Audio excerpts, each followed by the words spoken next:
Good morning students. आज हम लोग शुरू करते हैं चैप्टर 5। ये सेकंड पार्ट है। इसके पहले हम लोगों ने डिस्कस किया एरिस्टोटल्स फैलेसी, गैलीलियो एक्सपेरिमेंट्स और मोमेंटम, इनर्शिया, ये सब हम लोग डिस्कस कर चुके हैं। अब हम बात करते हैं न्यूटन्स लॉज ऑफ मोशन। एक नहीं है, न्यूटन्स लॉज ऑफ मोशन। तो न्यूटन के जो लॉज ऑफ मोशन है, there are 3 laws of motion. इन तीनों लॉ को आपको पढ़ना है। तो जो न्यूटन का फर्स्ट लॉ है, first law is also known as law of inertia. First law is also known as law of inertia. और देखो इस लॉ में क्या कहा गया है। इस लॉ में सिर्फ और सिर्फ इनर्शिया को डिफाइन किया गया है। First law of motion given bye Newton only define the inertia. And you well know what is inertia. Inertia का मतलब है कि कोई भी ऑब्जेक्ट जो रेस्ट में है वो रेस्ट में रहेगा, जो मोशन में है वो मोशन में रहेगा, और जिस डायरेक्शन में मोशन में है वो उस डायरेक्शन में मूव करता रहेगा जब तक कि उस पर कोई एक्सटर्नल फोर्स न लगाया जाए। This is Newton's first law of motion. तो इसको डिफाइन कर देते हैं। अब देखो, an object at rest tends to stay at rest, and an object in motion tends to stay in motion with same speed in the same direction unless it is acted upon by some external unbalanced force to change that state। मतलब जो rest में है rest में रहेगा जब तक कोई external force ना लगाओ, और जो मोशन में है मोशन में रहेगा, और जिस डायरेक्शन में मोशन में है उसी मोशन डायरेक्शन में रहेगा जब तक कोई एक्सटर्नल अनबैलेंस्ड फोर्स न लगा दें। अब वो फोर्स भी बैलेंस्ड और अनबैलेंस्ड होते हैं, इसको भी जरा सा समझ लो। अनबैलेंस्ड फोर्स का मतलब कि जिस फोर्स का रिजल्टेंट किसी डायरेक्शन में हो। जैसे मान लो कि हम ये ऑब्जेक्ट रखें और इस पर 2 डायरेक्शन से फोर्स लगाएं, एक इधर से लगाएं और एक इधर से लगाएं, दोनों एक दूसरे को कैंसिल कर दें, और ये ऑब्जेक्ट न इधर मूव करे न इधर मूव करे, तो ये बैलेंस्ड फोर्स हो गया। तो फोर्स ऐसा हो जो अनबैलेंस्ड हो, वह जब तक नहीं लगाएंगे तब तक स्टेट में चेंज नहीं प्रोड्यूस होगा। And this is the law of inertia और फर्स्ट लॉ ऑफ न्यूटन। अब देखो, अगर हम एग्जांपल्स की बात करेंगे तो जितने एग्जांपल्स आपने इनर्शिया के लिखे हैं कि inertia of rest, inertia of motion और इनर्शिया ऑफ डायरेक्शन के जितने भी एग्जांपल्स हैं, all are the examples of first law of motion given by the Newton, that is the law of inertia. Now move to the second law. Second law also known as law of force. Second law defines force. अब second law को कैसे discover किया गया होगा इसके बारे में थोड़ा सा हम लोग डिस्कस करते हैं। जैसे देखो, एक फोर्स लगाया गया, एक 2 ऑब्जेक्ट लिए गए, दोनों अलग अलग मास के ऑब्जेक्ट लिए गए। एक हल्का लिया गया, एक भारी लिया गया। मान लो M1 M2 2 ऑब्जेक्ट लिए गए। M1 थोड़ा सा हल्का है, it is lighter, it is heavier. अब देखो, एक ही फोर्स जब लगाया गया तो इसकी वेलोसिटी ज़्यादा होगी और इसकी वेलोसिटी कम होगी। ये तो आपको समझ में आ ही रहा होगा कि एक हल्के ऑब्जेक्ट पर अगर आप फोर्स लगाते हैं तो वो ज़्यादा तेज चलेगा, और अगर वही फोर्स दूसरे ऑब्जेक्ट पर आप लगाते हैं जो उससे भारी है तो वो कम स्पीड में चलेगा। तो दोनों की स्पीड में फ़र्क आता है। लेकिन एक चीज़ दोनों में कॉमन होती है, जो दोनों का इसका मोमेंटम में जो चेंज हुआ। जैसे मान लो रेस्ट से चलना शुरू हुआ, ये रेस्ट से चलना शुरू हुआ और मान लो कि ये लास्ट में पहुंचा 20 मीटर पर सेकेंड तक। फिर ये भी अगर रेस्ट से चलना शुरू हुआ तो ये भी किसी स्पीड वेलोसिटी तक पहुंचेगा। तो अब दोनों में एक बात कॉमन हुई कि जो इसके मोमेंटम का चेंज आया वही इसके भी मोमेंटम का चेंज आया। मतलब मासेज अलग अलग हैं, फोर्स एक ही लगाया गया और दोनों में same change in momentum produce हुआ। इसका मतलब कि जो फोर्स लगाया गया वो किसी भी ऑब्जेक्ट पर लगाया जाए तो वो डायरेक्टली प्रोपोर्शनल होगा चेंज इन मोमेंटम के, या rate of change of momentum के डायरेक्टली प्रोपोर्शनल होगा। तो यहीं से सेकेंड लॉ बना और सेकेंड लॉ को डिफाइन किया गया कि जो फोर्स लगाया जाता है, force becomes directly proportional to the rate of change of momentum. Rate of change of momentum मतलब change in momentum divided by rate, मतलब टाइम। यह आप लिख देते हैं। और देखो, जब rate of change of momentum के डायरेक्टली प्रोपोर्शनल हो गया तो F will be F will be equal to K delta P divided by delta T। अब चूंकि जब हम बात करते हैं तो हम इंस्टेंटेनियस की बात करते हैं, बहुत कम समय के लिए किया गया है, तो हम इसको क्या करते हैं कि यहाँ पर K एक लिमिट पुट कर देते हैं delta P by delta T, और इसमें लिमिट क्या लगा देते हैं कि डेल्टा T टेंड्स टू 0। मेन तो आपका यही खत्म हो गया। अगर आप इसको नहीं समझना चाहते हैं या इस पर ध्यान नहीं देना चाहते तो भी कोई बात नहीं, ये delta P by delta T। अब अगर आप इसको K डेल्टा P की जगह आप क्या लिख देंगे, delta mv divided by delta T। तो यहां से देखो K, अब यम तो चेंज होगा नहीं, दिस इज मास, तो मास ऑब्जेक्ट का तो वही रहेगा, यम बाहर कर देते हैं, delta V divided by delta T, और delta V by delta T we know this is acceleration, तो वैल्यू हमको मिलती है kma। This is the simple expression of force. And second law quantitatively defines the force, मतलब कि ये कितनी quantity में आएगा फोर्स उसको डिफाइन करता है, सेकेंड लॉ ऑफ मोशन। तो यहां से हमको ये समझ में आ जाता है, अगर आप लिमिट वाले को लेकर के चलते हैं तो थोड़ा और एक्यूरेट आप पा जाते हैं। देखो K लिखा और यहां पर भी यही चीज आएगी, डेल्टा mv, तो यम बाहर हो जाएगा और लिमिट ये हो जाएगा delta V divided by delta T, और डेल्टा T टेंड्स टू 0। जब मैंने आपको एक्सेलरेशन पढ़ाया था और एक्सेलरेशन में जब हमने आपको बताया था व्हाट इज इंस्टेंटेनियस एक्सेलरेशन, तो हम लोगों ने यही डिफाइन किया था। और इसको हम लोग कैसे लिखते हैं, इसको हम लोग लिखते हैं dv बाई dt से। जब भी हम लोग delta V by delta T लिखें और वहाँ एक लिमिट लगी हुई हो कि डेल्टा T टेंड्स टू 0, मतलब ये बहुत कम टाइम इंटरवल लिया जाए, तो उस केस में इसको हम इस पूरी चीज को dv बाई dt लिखते हैं। कहीं भी dv बाई dt लिखा मिले तो समझो delta V by delta T ही है, बस एक लिमिट लगा हुआ है कि डेल्टा T टेंड्स टू 0। तो इसको भी हम लोग क्या लिखेंगे, kma। These are the two methods to represent. अब तक आप लोगों ने ये मेथड पढ़ा है, अब आप इसको भी समझ लेंगे। तो ये हो गया सेकेंड लॉ। सेकेंड लॉ से हमको क्या मिला कि force applied on an object is directly proportional to the rate of change of momentum, and this momentum changes in the direction of applied force. ये जिस डायरेक्शन में हम फोर्स अप्लाई करते हैं उसी डायरेक्शन में हमको चेंज मिलता है। तो सेकेंड लॉ को डिफाइन करते हैं। देखो, the rate of change of momentum of a body is directly proportional to the applied force, and this change takes place in the direction of applied force। अब इसको हम लिख सकते हैं F is directly proportional to delta P by delta T। लेकिन अच्छा रहेगा कि हम यहाँ लिमिट भी लिखते हैं, लिमिट डेल्टा T। मैं इसको फिर से लिख देता हूँ।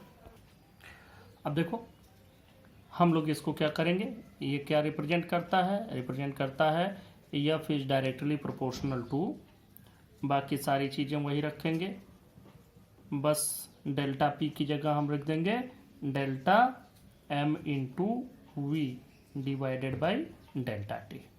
और यहाँ से भी एक बात आपको समझ में आ जाएगी कि जो इसकी वैल्यू आ रही है यम की, वो चेंज नहीं होगी, यम विल नॉट चेंज। जैसे हम किसी इस ऑब्जेक्ट को अगर हम मूव कराते हैं तो अब ये ऑब्जेक्ट तो मूव किया, लेकिन अब इसका मास तो उतना ही रह गया, मास में चेंज नहीं हुआ। खैर, मास के बारे में अभी मैं आप लोगों से आगे और भी डिस्कशन करूंगा। पहले ये समझो कि मास में चेंज नहीं होता है, सिर्फ वेलोसिटी में चेंज होता है।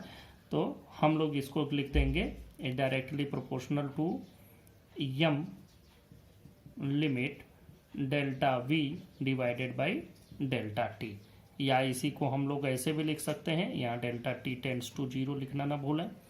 इसको हम लोग कहते हैं एक्सीलरेशन। तो हम लिख सकते हैं F is directly proportional to mass into acceleration. और जब प्रोपोर्शनलिटी का साइन हटाएंगे तो F इज इक्वल टू हो जाएगा kma, वेयर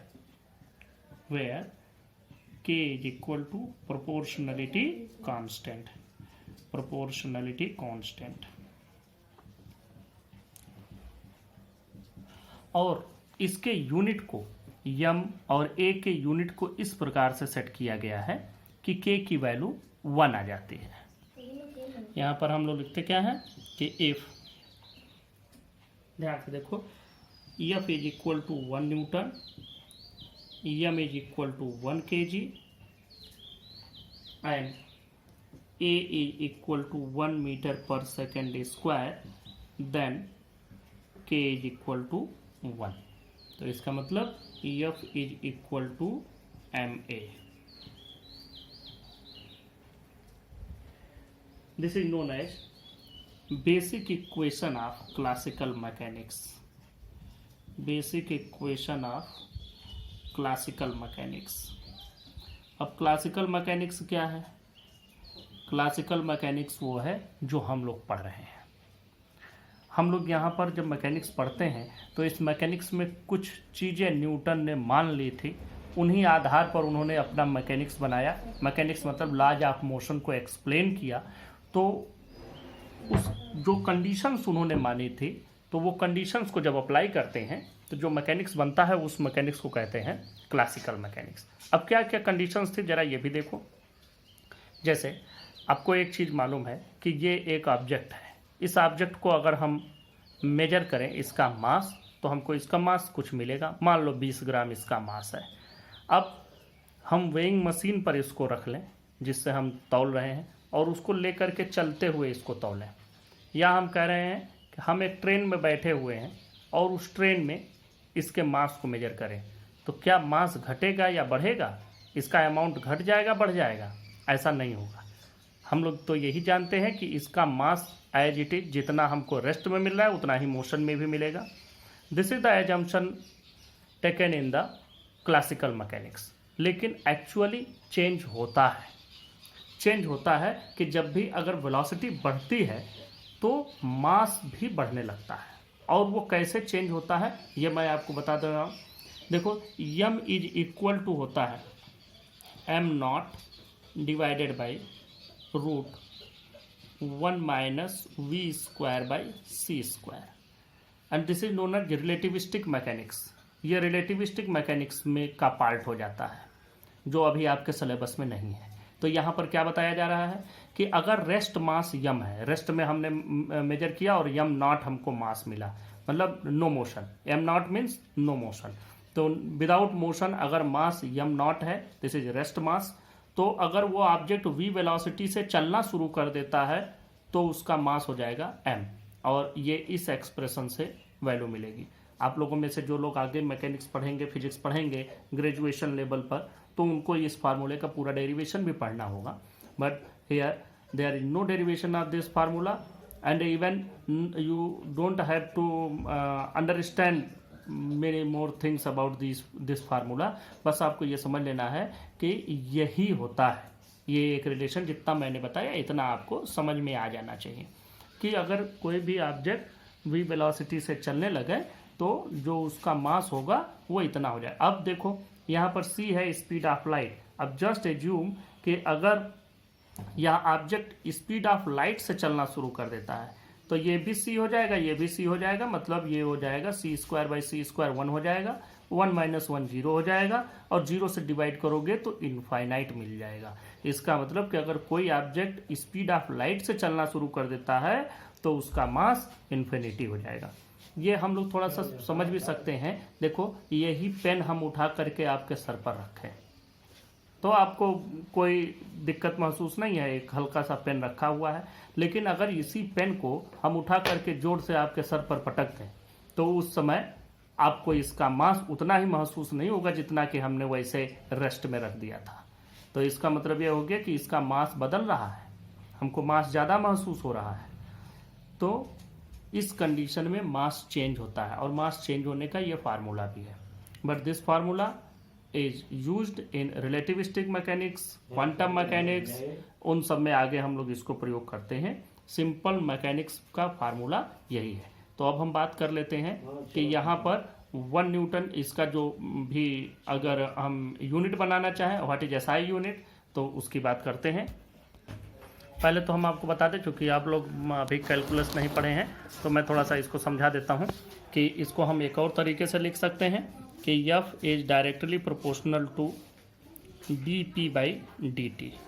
और यहाँ dp बाई dt को मैं सिर्फ एक्सप्लेन कर देता हूँ। dp बाई dt का मतलब क्या लिखोगे इसका मतलब हो गया delta P divided by delta T, जो आप लोग क्लास 9-10 तक पढ़ते रहे हैं कि delta P by delta T. बस इसमें एक थोड़ा सा कंडीशन लग गया, इसको लिमिटेड कर दिया गया कि ये डेल्टा टी की वैल्यू बहुत कम है, इतना कम है कि लगभग 0 के बराबर है। तो जो इंस्टेंटेनियस मैंने जहाँ पर एक्सप्लेन किया था इंस्टेंटेनियस वर्ड को चैप्टर नंबर 3 में, उसी जगह पर मैंने इस चीज़ को अच्छे से डिफाइन किया था। तो एफ कैन बी रिटेन है कि directly proportional to d p by d t. अब देखो यहाँ से क्या रिप्रेजेंट करता है कि F is directly proportional to d by d t of m v. अब इसमें से कौन कौन चीज़ें बदलने वाली हैं? इसमें बदलने वाला है सिर्फ वेलोसिटी, क्योंकि हमने मास को कांस्टेंट मान रखा है।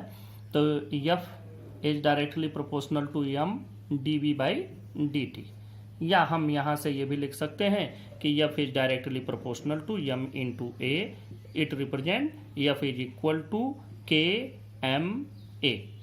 तो अब वेयर के इज अ प्रोपोर्शनलिटी कांस्टेंट, वो बाकी चीज़ें हमको मालूम है। तो के की वैल्यू 1 आ जाती है और इसका मतलब होता है कि F is equal to m a. इसको दोनों तरीके से हमने लिख दिया कि आप जिस भी तरीके से समझना चाहें उस तरीके से आप समझ लें। अब हम लोग यूनिट बनाते हैं। देखो 2-3 तरह की यूनिट बनती है। एक तो एसआई यूनिट बनती है, उसको हम लोग एब्सोल्यूट यूनिट ऑफ फोर्स भी बोलते हैं। तो वो कैसे बनता है, पहले एब्सोल्यूट यूनिट ऑफ फोर्स की बात हम लोग करते हैं। तो ध्यान से समझो, एब्सोल्यूट यूनिट ऑफ फोर्स, यहीं से absolute unit of force, absolute unit of force, इसको देखो कि यह कोई भी वह फोर्स, देखो वह फोर्स जो 1 किलोग्राम के ऑब्जेक्ट में 1 मीटर पर सेकेंड स्क्वायर का एक्सेलरेशन प्रोड्यूस करे, उसको हम लोग कहते हैं 1 न्यूटन फोर्स। उसी को हम लोग 1 न्यूटन फोर्स कहते हैं। तो मतलब 1 newton is defined as that much force which produces an acceleration of 1 meter per second square in a body of mass 1 kg। तो इसको लिख लेते हैं, this is called SI unit और एब्सोल्यूट यूनिट ऑफ फोर्स। तो हम इसका definition लिख देते हैं। ये एब्सोल्यूट यूनिट ऑफ फोर्स है और SI सिस्टम में एब्सोल्यूट यूनिट ऑफ फोर्स है। CGS सिस्टम में अगर एब्सोल्यूट यूनिट ऑफ फोर्स निकालोगे तो वहाँ क्या हो जाएगा, यहाँ पहले मैं इसको आपको रीड करके सुना दूँ। 1 newton is the force which produces an acceleration of 1 meter per second square in a body of mass 1 kg। अब देखो this is absolute unit of force in SI unit, in SI system. लेकिन अगर CGS system की बात की जाएगी इसी के लिए, तो CGS सिस्टम में जो अगर एब्सोल्यूट यूनिट ऑफ फोर्स की बात करोगे तो वहाँ पर आप क्या लिखेंगे कि 1 न्यूटन की जगह हम लोग 1 डाइन कर देते हैं और वो क्या हो जाएगा 1 सेंटीमीटर पर second square in a body of mass 1 ग्राम हो जाएगा। तो ध्यान दो यहाँ पर 1 न्यूटन फोर्स किसके बराबर है, एम ए। यहीं से हमको बनाना है, मास कितना हो गया 1 kg इंटू ए की value 1 metre per second square. तो इसी वैल्यू को हम लोग कहते हैं 1 kg metre per second square is known as 1 newton. और अगर डाइन की बात की जाएगी, देखो CGS में दिस इज SI, ये SI सिस्टम में हो गया। CGS सिस्टम में 1 डाइन इज इक्वल टू हो जाता है ये 1 ग्राम इंटू 1 सेंटीमीटर पर सेकेंड स्क्वायर। तो ये हो जाता है 1 ग्राम सेंटीमीटर पर second square and this is the CGS unit of force. तो यहाँ से आपको फोर्स के ये दोनों यूनिट मिले। और इस यूनिट के बाद हम लोग एक ग्रेविटेशनल यूनिट भी यूज करते हैं। ग्रेविटेशनल यूनिट ऑफ फोर्स क्या होती है उसको भी समझ लो, क्योंकि आप फोर्स पढ़ रहे हैं तो फोर्स के बारे में पूरा आपको मालूम होना चाहिए। ग्रेविटेशनल यूनिट ऑफ फोर्स,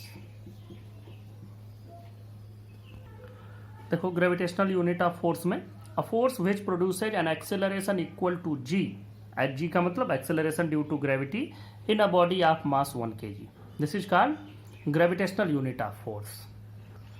अब इसको हम लोग कहते हैं kg वेट से रिप्रेजेंट करते हैं। तो SI सिस्टम में देखो हम लोग जैसे फार्मूला जानते हैं कि देखो आप लोगों ने पढ़ा होगा W equal to mg, W equal to mg। तो इसमें भी तो मास इंटू एक्सेलरेशन आ रहा है। तो मास इंटू एक्सेलरेशन आ रहा है मतलब कि ये भी क्या है, फोर्स ही है। तो यह भी एक फोर्स है। फोर्स और वेट दोनों एक ही चीज होते हैं। तो बस इसको ग्रेविटेशनल यूनिट में लिखने का एक तरीका होता है कि जिसमें हम इसको किलोग्राम वेट लिखते हैं। तो देखो 1 kg वेट जब हम लिखते हैं 1 kg वेट 1 kg वेट, ये रिप्रेजेंट ऐसे करते हैं 1 kg WT लिखते हैं डैश लिख करके। तो ये किसके बराबर हो जाता है, ये तो हो जाएगा 1 kg और इनटू जो वैल्यू आती है जी की वो हम लिखते हैं 9 मीटर पर सेकेंड स्क्वायर और इसकी वैल्यू आती है 9.80 न्यूटन। तो 1 kg वेट अगर कहीं भी आपको मिलता है, फोर्स अगर 1 kg वेट के फॉर्म में दिया है या kg वेट के फॉर्म में दिया है तो उसको न्यूटन में बदलने के लिए 9.80 से आप उसको मल्टीप्लाई कर देंगे। This is in SI unit.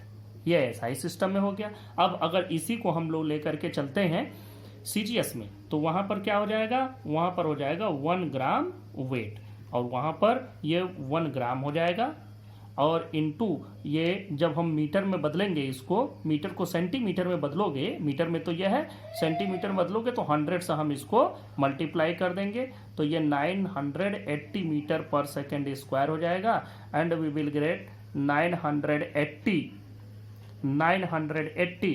Dine 980 dyne. This is in the CGS system. दूसरी बात आपको ये भी मालूम होना चाहिए कि यहाँ फोर्स इज इक्वल टू, जब हम लोग फार्मूला बनाते हैं तो फोर्स इज इक्वल टू लिखते हैं F is equal to MA। F is equal to MA लिखा है। A में क्या डायरेक्शन है, बिल्कुल है, this is acceleration. Acceleration is a vector quantity and hence the force will also be a vector quantity. तो इन वेक्टर फॉर्म इन दोनों पर एरो का सिंबल आप लगा देंगे तो it will be in the vector form.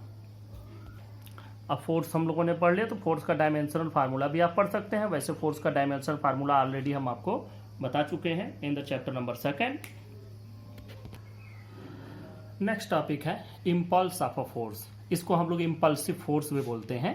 Impulse of a force और impulsive force. अब देखो इससे हमको मिलता क्या है, इससे हमको एक आइडिया मिलता है कि कोई डायनामिकल स्टेट है, जैसे कोई मूविंग ऑब्जेक्ट है, मूविंग पार्टिकल है, उसके डायनामिकल स्टेट में क्या चेंज आया, वो चेंज हमको मिलता है इम्पल्स ऑफ अ फोर्स से।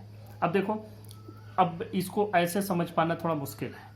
यह समझो कि अगर कोई बहुत लार्ज फोर्स बहुत शॉर्ट टाइम के लिए किसी भी ऑब्जेक्ट पर लगाया गया हो जो कि उस ऑब्जेक्ट में एक उसके मोमेंटम में बहुत फाइनाइट चेंज प्रोड्यूस करता हो, इनफाइनाइट नहीं, फाइनाइट चेंज प्रोड्यूस करता हो, तो उस फोर्स को हम लोग कहेंगे इम्पल्सिव फोर्स।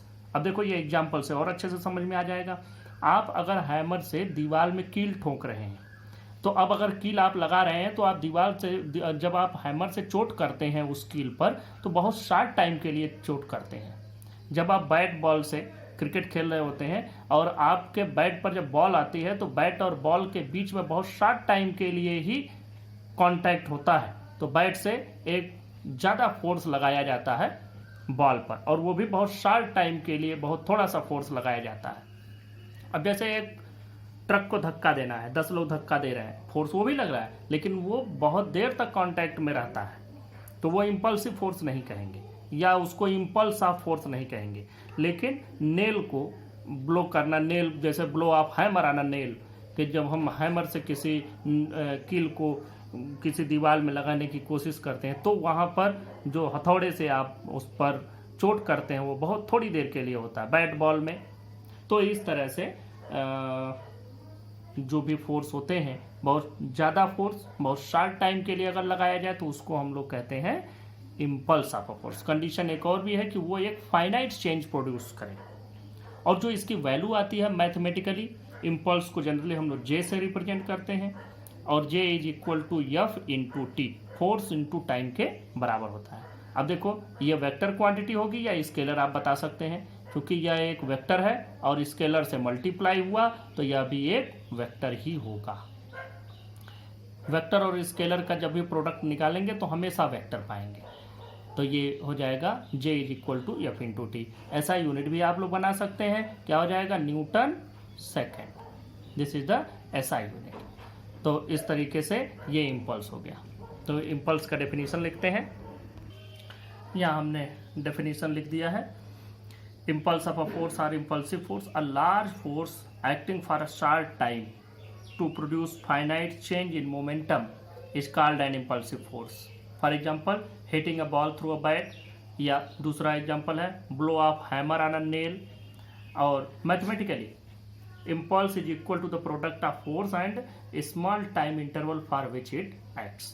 तो impulse J is equal to force into time and it is a vector quantity. Its SI unit is Newton second.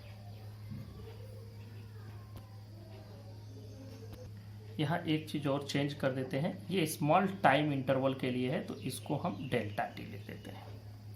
तो अब इस इक्वेशन को अगर हम थोड़ा सा और आगे बढ़ावें तो देखो, इस इक्वेशन को अगर हम थोड़ा सा और आगे बढ़ाते हैं तो हमको मिलता है J is equal to F को हम लिख सकते हैं m into a into delta t. और देखो ए को क्या लिख सकते हैं, acceleration means change in rate of change of velocity into delta t. Delta t से डेल्टा टी कैंसिल हो जाएगा तो हमको क्या मिलेगा, यम डेल्टा वी. अब चूंकि ये यम डेल्टा वी में यम तो चेंज होना नहीं है तो हम लोग इसको ऐसे भी लिख सकते हैं कि J is equal to the delta m into v, या हम लोग लिख सकते हैं कि डेल्टा p.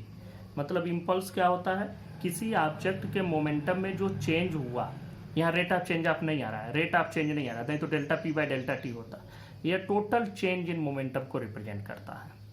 इम्पल्स मतलब total change in momentum. Impulse की वैसे हिंदी मीनिंग आवेग होती है. बहुत सारे लोग बात भी करते हैं कि बहुत आवेग में आ गए, तो आवेग का मतलब वही है कि बहुत थोड़े समय के लिए बहुत ज़्यादा गुस्सा आ जाना, उसी को आवेग बोलते हैं हिंदी में. और इंग्लिश में इम्पल्स बहुत large force applied for a very short time interval. और ये क्या किसके बराबर होता है, चेंज इन मोमेंटम के बराबर हो जाता है. और यहाँ से हमको एक बात और भी समझ में आ रहा है कि जब इम्पल्स मोमेंटम के बराबर है तो यहीं से एक थ्योरम बनता है. उस थ्योरम का नाम है इम्पल्स मोमेंटम थ्योरम. देखो यहाँ से इम्पल्स हमको मोमेंटम के बराबर मिल भी गया, चेंज इन मोमेंटम के बराबर. तो मैंने लिख दिया, thus impulse of a force is equal to the total change in momentum produced by the force. This is called impulse momentum theorem. तो यहाँ से आपको इम्पल्स मोमेंटम थ्योरम मिल गया. और इसके कुछ एग्जाम्पल्स भी आप समझ सकते हैं. जैसे देखो, इसके एग्जाम्पल्स आप समझो कि अगर कोई पूछे what are the applications of impulse या what are the examples of impulse, तो मैं आपको बताता हूँ. आप बाइक चलाते होंगे, बाइक में देखे होंगे साकर लगे होते हैं. भाई स्प्रिंग जैसा लगा होता है, उसमें आयल लगा होता है, उसके अंदर एक पिस्टन जैसी चीज़ बनी होती है और वो चीज़ पूरी की पूरी आपके बाइक में लगी होती है. इसके ऊपर सीट बनी होती है और उस पर हम बैठते हैं. अब देखो ये क्यों बना होता है.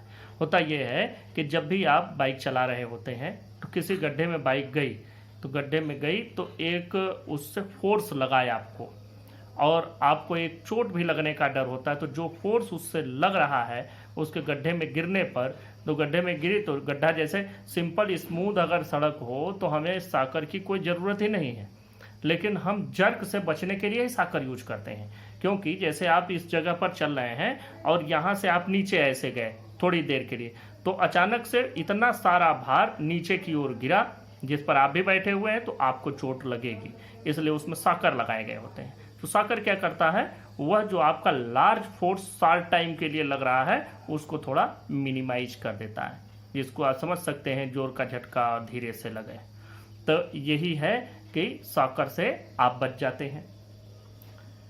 इसके और भी एग्जाम्पल्स देखो. जैसे ट्रेन की जो बोगी होती है उसमें भी स्प्रिंग लगे होते हैं, बफर्स लगे होते हैं. तो वो क्यों लगे होते हैं, क्योंकि जब ट्रेन चलती है तो दो पटरियों के बीच में खाली स्पेस छोड़ा गया होता है. वो इसलिए कि गर्मियों में जब इसमें थोड़ा सा एक्सटेंशन हो तो वो टेढ़ी ना हो जाए. तो अब उनके बीच में ट्रेन चलती है तो खटखट खटखट की आवाज़ होती है, तो उससे भी जो जर्क मिलता है वो जर्क आप तक न पहुँचे, आपको कोई उससे नुकसान न हो, कोई चोट न लगे, कोई बीमार हो तो उसको कोई दिक्कत न हो. तो इन सब चीज़ों से बचाव के लिए उसमें भी शॉकर्स लगे होते हैं, उसमें भी बफर्स लगे होते हैं. तो ये जो सारी चीज़ें हैं, अब जैसे देखो लॉन्ग जंप करने वाले, सॉरी हाई जंप करने वाले जो लोग होते हैं, तो जब वो कूदते हैं, या पोल वॉल्ट एक खेल होता है जिसमें एक बड़ी सी वो लकड़ी को लेकर के एक आदमी दौड़ता है और फिर उसको ऐसे लगाता है जमीन पर और इसी को पकड़ के इधर कूद जाता है, तो वो भी एक खेल होता है, स्पोर्ट्स में आता है। तो जब वो इस साइड गिरता है तो इधर गद्दे लगे होते हैं। क्यों लगे होते हैं भाई गद्दे? गद्दे इसीलिए लगे होते हैं कि अगर आप सीधे फ्लोर पर गिरेंगे तो उसमें कोई शॉक एब्जॉर्बर नहीं है, तो डायरेक्ट आपका उतना वेट आकर के इस पर गिरेगा, इतना सारा फोर्स लगेगा उस इम्पल्स को बचाने के लिए कि वो इम्पल्स कम हो जाए। फिर उसके लिए क्या लगाते हैं हम लोग? शॉक एब्जॉर्बर, मतलब गद्दे बिछा दिए जाते हैं। अगर आपके नीचे, घर के छत के नीचे कहीं रेत पड़ी हो, वहां पर अगर आप किसी चीज को फेंकते हैं तो वो नहीं टूटेगी, लेकिन अगर नीचे मान लो फर्श बना हुआ है, वो भी पक्का फर्श बना हुआ है, टाइल्स वगैरह लगे, उस पर आप किसी चीज को फेंकेंगे तो पक्का टूट ही जाएगा। कच्चा फ्लोर है, बिल्कुल मिट्टी है, तो भी हो सकता है वो चीज। तो ये सब चीजें इम्पल्स का ही एग्जाम्पल है। अब इसके बाद हम लोग डिस्कस कर लेते हैं Newton's third law of motion. अब हम लोग थर्ड लॉ देखते हैं, Newton's third law of motion. इसको लॉ ऑफ एक्शन रिएक्शन भी कहते हैं। देखो, थर्ड लॉ में जानने के पहले आप लोग फर्स्ट और सेकंड लॉ एक बार बता दूं। फर्स्ट लॉ में आपने ये पढ़ा कि किसी भी ऑब्जेक्ट को मूव कराने के लिए फोर्स इज रिक्वायर्ड। फोर्स की रिक्वायरमेंट हमको पता चली कि किसी भी ऑब्जेक्ट का स्टेट चेंज करने के लिए, रेस्ट में है तो मोशन में लाने के लिए, या मोशन में है तो रेस्ट में ले आने के लिए there is a requirement of certain forces. Forces की आवश्यकता है, without force it can not be changed. अच्छा, अब दूसरी चीज कि सेकेंड लॉ आपने पढ़ लिया। सेकेंड लॉ में आपको एक बात समझ में आई कि कितना फोर्स लगाने पर ऑब्जेक्ट में कितना मोशन में चेंज आएगा। तो हमने देखा कि force is directly proportional to the rate of change of momentum, मतलब हमने इतना फोर्स लगाया तो उस ऑब्जेक्ट के स्टेट में इतना चेंज हुआ। तो यह दूसरा चीज हम लोगों ने पढ़ लिया। अब हम लोग थर्ड लॉ पर चलते हैं। पहले में पता चला फोर्स की रिक्वायरमेंट, उसने भी फोर्स को थोड़ा क्वालिटेटिवली डिफाइन किया। फोर्स कितना लगेगा, कितना चेंज आएगा मोशन में, वो हम लोगों ने सेकेंड लॉ में देखा। अब तीसरे लॉ में हम देखते हैं कि फोर्स कैसे लगता है, हाउ फोर्स इज एक्सर्टेड। अब देखो, इसमें है क्या कि जब भी आप कहीं भी फोर्स लगाते हैं, जैसे आप एक चीज एज्यूम करें कि आप एक दीवार में कील लगा रहे हैं, तो कील लगा रहे हैं तो आप सर्टेन फोर्स अप्लाई करेंगे उस पर। जब आप फोर्स लगाएंगे तो वो कील इनवर्ड डायरेक्शन में मूव करती चली जाएगी। तो अब यहां पर देखें कि हमने फोर्स एक ही लगाया, क्या एक ही फोर्स है? तो यहां पर हमको ये भी पता चलता है कि नहीं, इसमें दो फोर्सेज हैं। कौन कौन से? एक तो जो हैमर से आप कील पर चोट कर रहे हैं, एक तो वो हो गया, और उसको हम लोग कहेंगे मान लीजिए एक्शन। तो जो कील से उस हैमर पर भी फोर्स लगाया जा रहा है उसको हम लोग रिएक्शन मानेंगे। तो इस तरह से कोई भी जब भी एक्शन होता है तो उस एक्शन के अपोजिट डायरेक्शन में इक्वल अमाउंट का रिएक्शन होता है।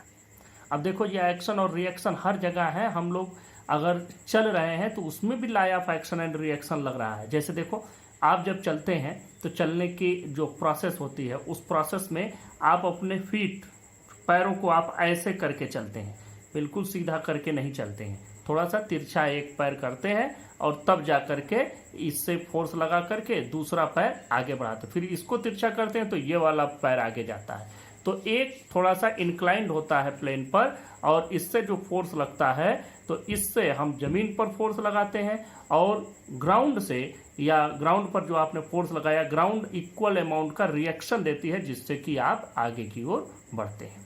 तो ये होता है चलने का तरीका। अब यही चीज law of action and reaction अगर हम एग्जाम्पल में देखें तो अभी अगर रेतीली जमीन हो, सैंड हो नीचे, सैंड मतलब रेत, तो आप उस पर नहीं चल पाएंगे, क्योंकि जब आप फोर्स लगाते हैं तो थोड़ी सी सैंड डिस्प्लेस हो जाती है। तो जो भी आपने फोर्स लगाया वो फोर्स थोड़ा सा उसको डिस्प्लेस करने में चला गया, और जो रिएक्शन आपको मिला वो थोड़ा कम मिला। तो इस तरह से आपको पूरा रिएक्शन नहीं मिला जिससे आप नहीं चल पाते हैं। बिल्कुल अगर जैसे रोड या स्मूथ सरफेस होता है हम उस पर चल लेते हैं इजीली, क्योंकि हम जितना एक्शन करते हैं रोड पर उतना इक्वल अमाउंट का रिएक्शन भी हमको मिलता है। अब देखो, पहले हम इसकी डेफिनेशन को लिख लेते हैं। इसकी definition very easy. To every action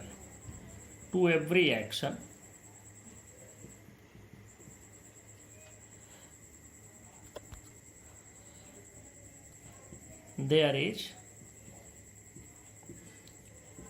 an equal and opposite reaction.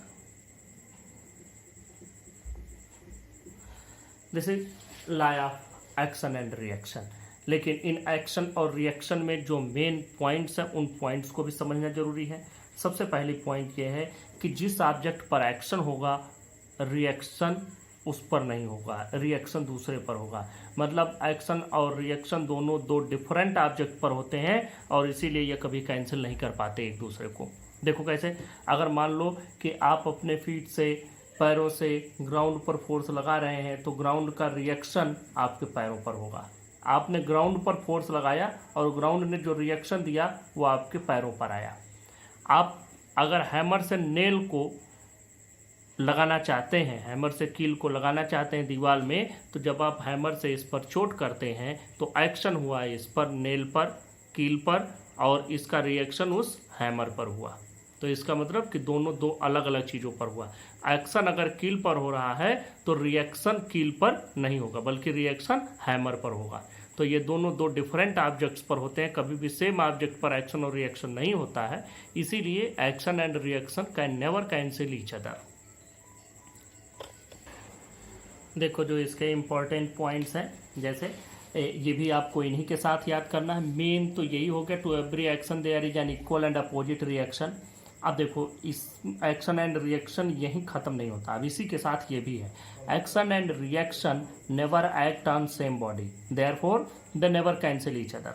ये सेम ऑब्जेक्ट पर होते ही नहीं, इसीलिए एक दूसरे को कैंसिल भी नहीं करते। दूसरी बात, no action can occur in absence of reaction. अब देखो आपने एक रस्साकसी का गेम देखा होगा, उसमें दोनों तरफ से लोग रहते हैं तभी एक्शन और रिएक्शन होता है। एक तरफ से रस्सी इधर कुछ लोग पकड़े रहते हैं, कुछ लोग इधर पकड़े रहते हैं, तो जब इधर वाले खींचते हैं कभी इधर वाले भारी पड़ते हैं। अब मान लो कि एक तरफ के लोग हैं ही नहीं, तो ये अकेले कहाँ लेकर के जाएंगे, तो इसमें एक्शन और रिएक्शन की बात ही नहीं आएगी। तो कुल मिला करके कहने का मतलब यही है कि जब तक कोई रिएक्शन वाला फोर्स न हो तब तक कोई एक्शन होगा ही नहीं। रिएक्शन लगाने के लिए हमें एक चीज़ चाहिए कि हाँ उस पर रिएक्शन लगे, तभी उस पर एक्शन भी पॉसिबल है। तो एक्शन और रिएक्शन कभी एक साथ नहीं हो सकते। यह हो गया law of action and reaction. और इसके जो एग्जाम्पल्स हैं, एग्जाम्पल्स बहुत सारे हैं। जैसे सबसे बढ़िया एग्जाम्पल, एक बंदूक से अगर हमको बुलेट फायर करना है तो आप कैसे फायर करते हैं, आप बंदूक यहाँ रखें, जैसे ही बुलेट आगे चली वैसे ही ये पीछे की ओर थोड़ा सा झटका देती है। ये क्यों होता है ऐसा? ये ऐसा इसीलिए होता है कि इस पर जो एक्शन हुआ आगे, तो एक्शन तो बुलेट पर हुआ और रिएक्शन इस पर हुआ, लेकिन रिएक्शन, अब एक्शन इस डायरेक्शन में हुआ तो रिएक्शन जस्ट अपोजिट डायरेक्शन में होगा। मतलब गोली इधर जाएगी तो बंदूक पर झटका पीछे लग जाएगा। तो ये एक्शन एंड रिएक्शन का बेस्ट एग्जाम्पल है। दूसरा इसका एग्जाम्पल देखो, स्विमिंग। जैसे पानी में एक आदमी तैर रहा है, तो पानी में तैरने के लिए आदमी अपने हाथ से पीछे की ओर पानी ऐसे हटाता चले जाता है। ऐसे दोनों हाथों से आदमी अपने हाथ से पानी हटाता चला जाता है और आगे की ओर बढ़ता चला जाता है। तो मतलब वाटर पर एक्शन करता है और वाटर का जो रिएक्शन होता है उससे वो आगे की ओर मूव करता है। आप स्टीमर चलते हुए देखते होंगे, उसमें पीछे की ओर पानी निकलता रहता है और वो आगे की ओर चलता चला जाता है। इसी तरह से जो वॉकिंग है, वॉकिंग जिसका एग्जाम्पल मैंने शुरू में ही बताया कि वॉकिंग हम कैसे करते हैं, हम अपने फीट से जब फोर्स अप एक्सर्ट करते हैं ग्राउंड पर तो ग्राउंड के रिएक्शन से हम चलने लगते हैं। तो these are some examples for action and reaction. ये एग्जाम्पल्स आपको जानने जरूरी हैं। इन एग्जाम्पल्स को आप चाहे तो लिख भी सकते हैं, मैं कुछ और एग्जाम्पल्स इसमें लिख देता हूँ। ये इसके एग्जाम्पल्स हो गए। वॉकिंग ऑन ग्राउंड, इसको एक्सप्लेन भी कर दिया है मैंने। We press our feet against ground and the ground pushes us with an equal and opposite force. Swimming, इसमें भी walking on sand is difficult, ये भी मैंने एक्सप्लेन कर दिया है। Firing of a gun, all these are the examples of Newton's third law of motion, that is the law of action and reaction. Horse and cart problem देखते हैं। घोड़ा गाड़ी समस्या, आपको पता भी नहीं होगा कि घोड़ा गाड़ी भी एक समस्या हो सकती है। देखें, पहले हम एक कार्ट बना लेते हैं। ये हो गई गाड़ी। अब इसका मास मान लो कैपिटल एम है, इसके ये दो पहिए हो गए और ये एक ग्राउंड पर खड़ा है। अब देखो, एक चीज़ समझो, जब भी कोई भी ऑब्जेक्ट किसी भी जगह पर चलने की कोशिश करता है तो उसके मोशन के ठीक अपोजिट डायरेक्शन में रिएक्शन, एक फ्रिक्शनल फोर्स लगता है। ध्यान से समझना, अगर हम इस ऑब्जेक्ट को इधर चलाना चाहेंगे तो फ्रिक्शनल फोर्स इधर लगेगा, हम अगर इसको ऊपर ले जाएंगे तो फ्रिक्शनल फोर्स डाउनवर्ड लगेगा, नीचे ले जाएंगे तो फ्रिक्शनल फोर्स अपवर्ड लगेगा। मतलब हमेशा मोशन के अपोजिट डायरेक्शन में एक फ्रिक्शनल फोर्स लगता है। तो अब देखो, इसको एक घोड़े से जोड़ देते हैं। ये तो ग्राउंड हो गया, हमारा पूरा ग्राउंड हो गया। ये गाड़ी एक घोड़े से जुड़ी हुई है। अब ये हो गया घोड़ा। इस घोड़े का मास मान लो स्मॉल एम। अब देखो, जब घोड़ा चलना चाहेगा तो घोड़ा सीधा डायरेक्शन में, मतलब बिल्कुल परपेंडिकुलर डायरेक्शन में फोर्स नहीं लगाता है। जब हम भी चलना चाहते हैं तो हम भी देखो ऐसे चलते हैं, थोड़ा सा जब आप अपने पैरों को मोड़ के ही चलते हैं, हमेशा ऐसे ही फोर्स लगाते हैं। तो ये जानो कि आपको फोर्स जब भी लगाएंगे, घोड़ा जब भी चलेगा तो ये थोड़ा सा इंक्लाइन डायरेक्शन में फोर्स लगाएगा। तो मान लो इस घोड़े ने फोर्स एक्सर्ट किया ग्राउंड पर एफ, और अगर फोर्स एफ एक्सर्ट किया है तो ठीक इतना ही अपोजिट डायरेक्शन में इसका रिएक्शन होगा आर। अब ये आर रिएक्शन तो इधर की ओर हो गया, लेकिन घोड़ा चल रहा है सीधी डायरेक्शन में, इसका मतलब इस रिएक्शन का कोई न कोई कंपोनेंट हॉरिजॉन्टल डायरेक्शन में होगा। तो हम लोग इसी को रिजोल्यूट कर लेंगे। तो मान लो इसका कंपोनेंट वैसे आर कॉस थीटा आएगा, अगर ये एंगल थीटा बने, हम उधर नहीं जाते हैं, इस पर सिर्फ हम मान लेते हैं कि हॉरिजॉन्टल कंपोनेंट एच आया। और अगर हॉरिजॉन्टल कंपोनेंट मिला है तो हमको इसका यहीं पर वर्टिकल कंपोनेंट भी मिलेगा। वर्टिकल कंपोनेंट को मान लो v।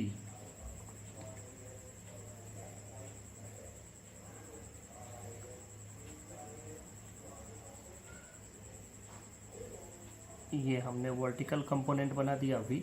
अब इस घोड़े का कुछ वेट होगा, जो वेट होगा w, ये वेट नीचे की ओर होगा। तो अब देखो, जब ये इसको खींचेगा तो इस रस्सी में टेंशन आएगा, ये इस टेंशन की वजह से इसको खींचेगा टी से, और अगर ये टेंशन इधर है तो ठीक इसका अपोजिट टेंशन भी यहाँ लगेगा, ये माइनस टी हो जाएगा। हम माइनस टी लिखें या डायरेक्शन दिए हैं तो भी समझ में आ जाएगा, इसका अपोजिट इधर की ओर होगा।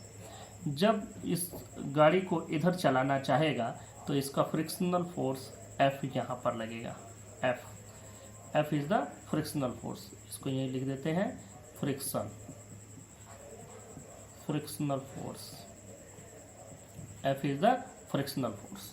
अब देखो, अब हम बात करते हैं हार्स की, कि हार्स विल मूव, लेट यहाँ पर लिख दो, let small m is equal to mass of horse. ये हमने हार्स का मास कंसीडर कर लिया, और कैपिटल M मान लो मास ऑफ कार्ड। अब हार्स और कार्ड दोनों का हमने मास कंसीडर कर लिया। अब देखो, हार्स के लिए बात करते हैं कि हार्स आगे तभी बढ़ेगा जब H का, जो इसके रिएक्शन का हॉरिजॉन्टल कंपोनेंट है, यह इसके टेंशन से ज़्यादा हो। और मान लो जब ये चलना शुरू किया तो इसका एक्सेलरेशन a है। Late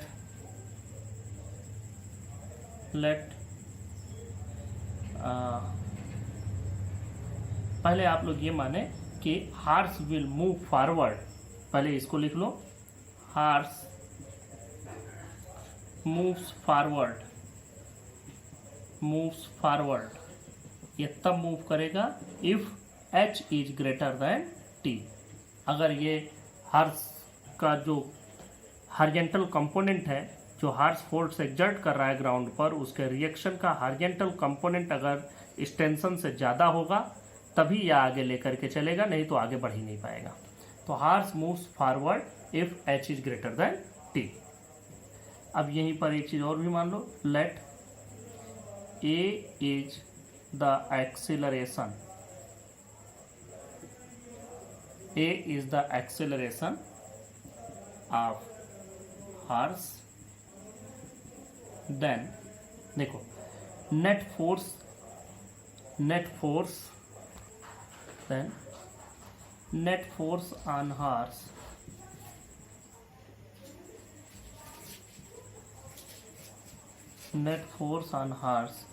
is equal to h minus t। क्या हो गया? Net force on horse is equal to h minus t. अब देखो हम लोगों को एक बात मालूम है कि जो भी फोर्स होता है F is equal to m a के बराबर होता है। तो नेट फोर्स ऑन हार्स ये तो हो गया h माइनस टी, तो ये एम ए के बराबर होगा क्योंकि इसका मास कितना है, स्मॉल एम। देखो हम लोगों ने मास ऑफ हार्स ले रखा है और एक्सीलरेशन ये हमने ले लिया a। तो net force on horse is equal to h minus t, thus h minus t is equal to m into a. This is equation number 1। अब देखो कार्ट तब मूव करेगा जब इस टी की वैल्यू इस फ्रिक्शन से ज्यादा हो। ठीक है, cart moves forward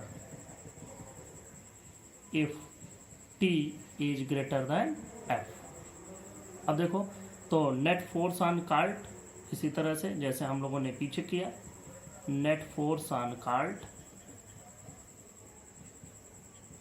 is equal to t minus f. अब देखो यहाँ एच माइनस टी ही क्यों किया गया, क्योंकि एच ज़्यादा है टी से। यहाँ पर टी माइनस एफ ही, कोई कह सकता है एफ माइनस टी क्यों नहीं किया, क्योंकि टी हमने ले लिया ज़्यादा है, क्योंकि हम मान रहे हैं कि ये घोड़ा गाड़ी को लेकर के आगे चल रहा है। तो अब देखो टी माइनस एफ हो गया, तो नेट फोर्स यहाँ भी f is equal to m में लगेगा, लेकिन यहाँ पर कार्ट का मास कैपिटल एम हम लोगों ने रखा है। अब जब हम इसको कैपिटल एम कंसीडर किए हैं तो इसमें एक्सेलरेशन वही आएगा जो हार्स का एक्सेलरेशन होगा। ऐसा तो होगा नहीं कि हार्स आगे आगे भागा चला जाए, कार्ट यहीं रुका रहे, दोनों कनेक्टेड हैं। तो जिस एक्सेलरेशन से हार्स चलेगा उसी एक्सेलरेशन से कार्ट भी चलेगा। तो इसका मतलब कि t minus F is equal to capital M into a, acceleration वही। अब देखो अगर हम इक्वेशन 1 एंड 2 को ऐड करते हैं तो देखो यहाँ माइनस टी है, यहाँ प्लस टी है, दोनों टी से टी कैंसिल हो जाएंगे। तो हम लोग लिख दें adding equation 1 and 2 we get, यहाँ h बचेगा, h minus F is equal to यहाँ से ये m A plus M A is equal to small M plus capital M into A. अब यहाँ से देखो ए की जो वैल्यू होगी, A will be H minus F divided by capital M plus small M. अब देखो कैपिटल एम स्मॉल एम इन दोनों को ऐड करेंगे तो पॉजिटिव होगा। ए की वैल्यू पॉजिटिव तभी होगी जब इस एच माइनस एफ की वैल्यू पॉजिटिव होगी। तो इसका मतलब A is positive if H minus F is positive, H minus F is positive. तो इज पॉजिटिव ना लिख के ग्रेटर देन 0 लिख देते हैं, मतलब कि it implied H is greater than F. तो यहाँ से हमको ये पता चल रहा है कि सिस्टम मूव तभी करेगा जबकि horizontal component of the force exerted by the horse to the ground is more than the frictional force. तो द सिस्टम मूव्स, लास्ट में हमको ये कंक्लूजन मिलता है कि सिस्टम मूव तभी करता है, the system moves if H is greater than f. It's all about the horse and cart problem. I think you all have got my points and you all have understood it. अब next topic पर चलते हैं। Apparent weight of a man in an elevator or lift. आप लोग अगर lift में कभी चढ़े होंगे, सभी लोग लगभग लिफ्ट का आनंद जरूर लिए होंगे, तो आपको मालूम होगा कि जब लिफ्ट अपवर्ड डायरेक्शन में चलती है तो आपको लगता है कि आपका वेट थोड़ा बढ़ रहा है, और जब लिफ्ट डाउनवर्ड आती है तो आपको लगता है थोड़ा अच्छा सा लगने लगता है। ऐसा लगने लगता है कि जैसे हमारा वेट थोड़ा घट रहा है, थोड़ा सा हम हवा में उड़ रहे हैं। और अगर लिफ्ट बहुत तेज़ी से नीचे की ओर आवे तो आपको बिल्कुल भी एकदम ऐसा लगेगा कि जैसे आप हवा में उड़ रहे हैं, और बिल्कुल आप वेट लेसनेस की कंडीशन में आ जाएंगे, मतलब आपको अपना वेट पता ही नहीं चलेगा। तो अब हम लोग बात कर लेते हैं apparent weight of a man in an elevator or lift. तो पहले समझो, मान लो कि यम मास का एक आदमी है, वो एक लिफ्ट के अंदर है, और लिफ्ट के अंदर वो खड़ा है एक वेइंग मशीन पर। एक मशीन जिससे हम वेट मेजर करते हैं, उस वेइंग मशीन पर ही खड़ा है। तो अब लिफ्ट जब ऊपर जाएगा तो क्या कंडीशन होगी, नीचे जाएगा तो क्या कंडीशन होगी, इन सब चीज़ों को हम लोग लिखते हैं, समझते हैं। देखो, सबसे पहले हमने मान लिया let a man of mass m, ये इसका एक्चुअल मास है, standing on a weighing machine placed in a lift. तो अब पहले तो वेइंग मशीन की बात देखो कि जब आप किसी वेइंग मशीन पर खड़े हो जाते हैं और वो ऐसे आपका मास बताता है, तो वो एक्चुअली रिएक्शन को मेजर करता है। जो फोर्स आप उस पर एक्सर्ट कर रहे हैं, उस फोर्स के रिएक्शन को वो मेजर करता है, और वही रिएक्शन ही आपका वेट होता है, उसी को वो मेजर कर लेता है। अब देखो जरा सा एक बात करते हैं कि ये वेइंग मशीन हो गई, इस पर ये यम मास का आदमी है, तो इसका वेट यम जी नीचे होगा, लेकिन इसका रिएक्शन आर ऊपर की ओर होगा। यहाँ भी वही कंडीशन होगी, ये यम जी नीचे और ये इसी का रिएक्शन ऊपर। यहाँ भी वही कंडीशन होगी, यम जी नीचे और इसका रिएक्शन अपवर्ड डायरेक्शन में। ये बात होगी। अब यहाँ पर 3 केसेज हमने बनाए। 3 केसेज इसलिए बनाए हैं कि हम इसमें एक चीज़ देखो, सब बराबर ही बनाओ, नहीं तो किसी को लगेगा कि ये छोटा लिफ्ट बना दिए क्या, सभी लिफ्ट बराबर ही हैं, सभी एक ही जैसे लिफ्ट हैं। अब बस इनमें 3 कंडीशन बनेगी। वो कंडीशन ये बनेगी कि कंडीशन ए में, इसमें हम ये मानेंगे कि ये लिफ्ट जो है रुके हुए कंडीशन में है। दूसरे में ये मानेंगे कि ये लिफ्ट किसी, अब ये समझो कि यहाँ पर इस फिगर में, इस फिगर को आप कोई नाम दे दीजिए, figure 1, this is figure 2 and this is figure 3। देखो यहाँ पर कोई एक्सेलरेशन नहीं है, no acceleration, a is equal to 0। मतलब कि ये लिफ्ट रुकी हुई है या एक कांस्टेंट स्पीड से, कांस्टेंट वेलोसिटी से अपवर्ड या डाउनवर्ड डायरेक्शन में चल रही है, मतलब एक्सेलरेशन नहीं होना चाहिए उसमें, देयर इज नो एक्सेलरेशन। दूसरे में हम मानते हैं कि एक एक्सेलरेशन है अपवर्ड डायरेक्शन में, ये इस एक्सेलरेशन से ऊपर की ओर जा रही है, और तीसरे में ये मानते हैं कि यह ए एक्सेलरेशन से नीचे की ओर उतर रही है। तो देखो इन तीनों केसेज में यह वेइंग मशीन हमेशा इस रिएक्शन को मेजर करेगी, और उसी रिएक्शन पर हम लोग बताएंगे कि इसका वेट कितना है। तो बात करते हैं केस 1 की, ये फर्स्ट वाले की बात करते हैं। Case 1, this is case first. Case first means the lift is in stationary condition. अब देखो केस 1 हमने लिया, when the lift is at rest or moving with uniform velocity v upward या डाउनवर्ड, दोनों। इस केस में क्या होगा, देखो पहली बात तो इस पर नेट फोर्स, अगर हम इस पर बात करें कि net force on the person is equal to कितना होगा, तो ये r माइनस एम जी या एम जी माइनस आर आपको लिखना पड़ेगा। तो यहाँ पर इस केस में अगर ये एक्सेलरेशन 0 है तो इसका मतलब कि इस पर नेट फोर्स की वैल्यू 0 है। तो नेट फोर्स इस पर, अब दोनों अपोजिट डायरेक्शन में है, तो आर वाले को ऊपर है तो इसको हम पॉजिटिव के साथ लिखते हैं, एम जी को नीचे है तो निगेटिव के साथ। ये मानना नहीं है आपको, ये वो लिखना है जो ज़्यादा होता है, लेकिन इस कंडीशन में हम ये लिखते हैं आर माइनस एम जी। ये अपवर्ड डाउनवर्ड की वजह से नहीं लिखेंगे, आप एम जी इक्वल एम जी माइनस आर भी लिख सकते हैं। और ये आर माइनस एम जी होगा या एम जी माइनस आर होगा, ये चेंज होगा इन दोनों कंडीशन में। लेकिन इस कंडीशन में आप दोनों ही लिख सकते हैं, चाहे एम जी माइनस आर चाहे R minus M g is equal to हो जाएगा यम इंटू ए। तो यम इंटू ए, अब देखो यम इंटू ए की वैल्यू कितनी है, M into zero equal to zero. तो आर माइनस एम जी, चूंकि ये कहीं मूव ही नहीं कर रहा है या मूव कर रहा है तो इसमें एक्सिलरेशन नहीं है, मतलब कि अगर एक्सिलरेशन नहीं है तो फोर्स भी नहीं है, और जब फोर्स नहीं है तो इस पर नेट फोर्स हो गया जीरो।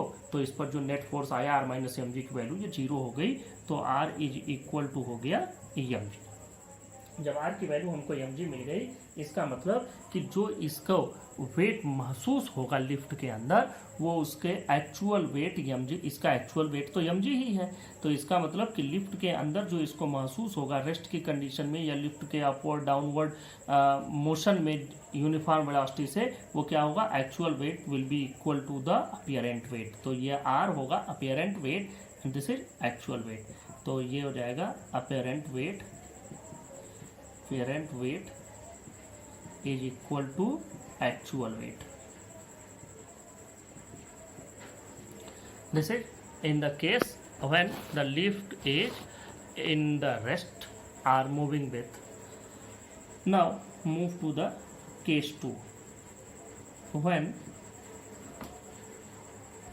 दूसरा केस हमने लिया when lift is moving upward with acceleration a। अब देखो इस केस में दूसरे केस पर चले जाओ, ये अपवर्ड डायरेक्शन में जा रहा है, तो यम मास का ऑब्जेक्ट अगर ए एक्सेलरेशन से ऊपर चल रहा है, इसका मतलब कि सबसे पहली बात कि उस पर जो नेट फोर्स हो गया वो यम इंटू ए हो गया। ए एक्सेलरेशन से अपवर्ड डायरेक्शन में जा रहा है तो उस पर नेट फोर्स क्या हो गया, M into A.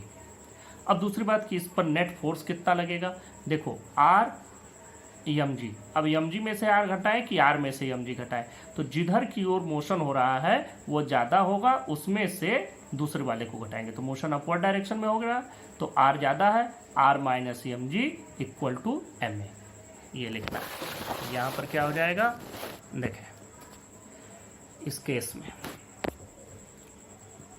Are minus M g equal to m a, और यहाँ से क्या मिलता है, यहाँ से मिलता है कि R is equal to M G plus M A, या हम लिख सकते हैं कि R is equal to M G plus A. मतलब अपीयरेंट वेट एम जी में कुछ और जोड़ने पर मिल रहा है, मतलब अपीयरेंट वेट एक्चुअल वेट से ज़्यादा होगा। इस केस में अपीयरेंट वेट क्योंकि वेइंग मशीन तो रिएक्शन मेजर करेगा, अपीयरेंट वेट हो गया, और ये ग्रेटर हो गया ईएम जी से, मतलब एक्चुअल वेट से ज़्यादा हो गया। तो जब भी आप किसी लिफ्ट में अपवर्ड डायरेक्शन में मूव कर रहे होते हैं किसी एक्सेलरेशन से, तो आपका जो वेट होता है वो एक्चुअल वेट से ज़्यादा मेजर होता है। अब हम लोग केस 3 पर चलते हैं। अब केस 3 की बात करते हैं, when lift is moving downward with acceleration A. फिर से फिगर पर चलते हैं, देखो ये यम मास का object A velocity A acceleration से नीचे आ रहा है तो उस पर नेट फोर्स हो गया यम इंटू ए, यम ए हो गया। अब इसमें ज़्यादा कौन है, डाउनवर्ड वाला, जो कि नीचे की ओर ही मोशन हो रहा है, तो M G minus R is equal to हो जाएगा यम। तो ये लिख लो, यहाँ पर आपको मिल जाएगी वैल्यू इस केस में m ji minus R is equal to m a. अब देखो आर को इधर ले जाओ तो एम जी एम ए को इधर ले आओ इज इक्वल टू आर, तो ये हो जाएगा m ji minus a is equal to R. तो देखो ये एक्चुअल वेट है, एक्चुअल वेट में से कुछ घटाने पर हमको मिल रहा है अपीयरेंट वेट, तो इसका मतलब कि एक्चुअल वेट यहाँ पर ज़्यादा है और अपीयरेंट वेट कम है। अपीयरेंट वेट का मतलब एक्चुअल में से कुछ घटा दिया, तो अपीयरेंट वाला जो एक्चुअल है उससे कम ही मिलेगा। तो इस केस में हम लोग लिख सकते हैं R is equal to M ji minus A, मतलब apparent weight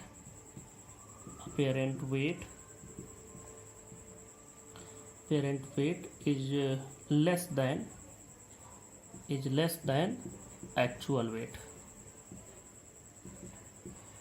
is less than actual weight. एक और लास्ट केस ले लेते हैं, केस 4, कि मान लो लिफ्ट की रस्सी टूट जाए और वो फ्री फॉल होने लगे।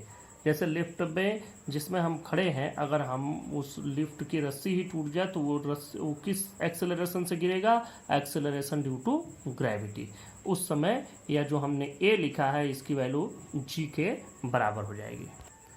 देखो यहाँ हमने लिख दिया when lift falls freely, freely गिर रहा है नीचे की ओर, मतलब मोशन डाउनवर्ड हो रहा है, तो यही बात लगेगी m ji minus R is equal to, यहाँ पर हो जाएगा यम इंटू जी। देखो अब यहाँ से अगर हम M G minus M G is equal to R करें तो आर की वैल्यू हमको मिल जाएगी 0। इस कंडीशन में जो वेइंग मशीन अंदर रखी होगी वो 0 रीडिंग बताएगी, मतलब यू विल फील वेटलेसनेस, और this condition is known as weightlessness. इस कंडीशन में apparent weight is equal to 0 और वेटलेसनेस। ये कंप्लीट हुआ। Now I will discuss next topic in the next lecture. Thank you.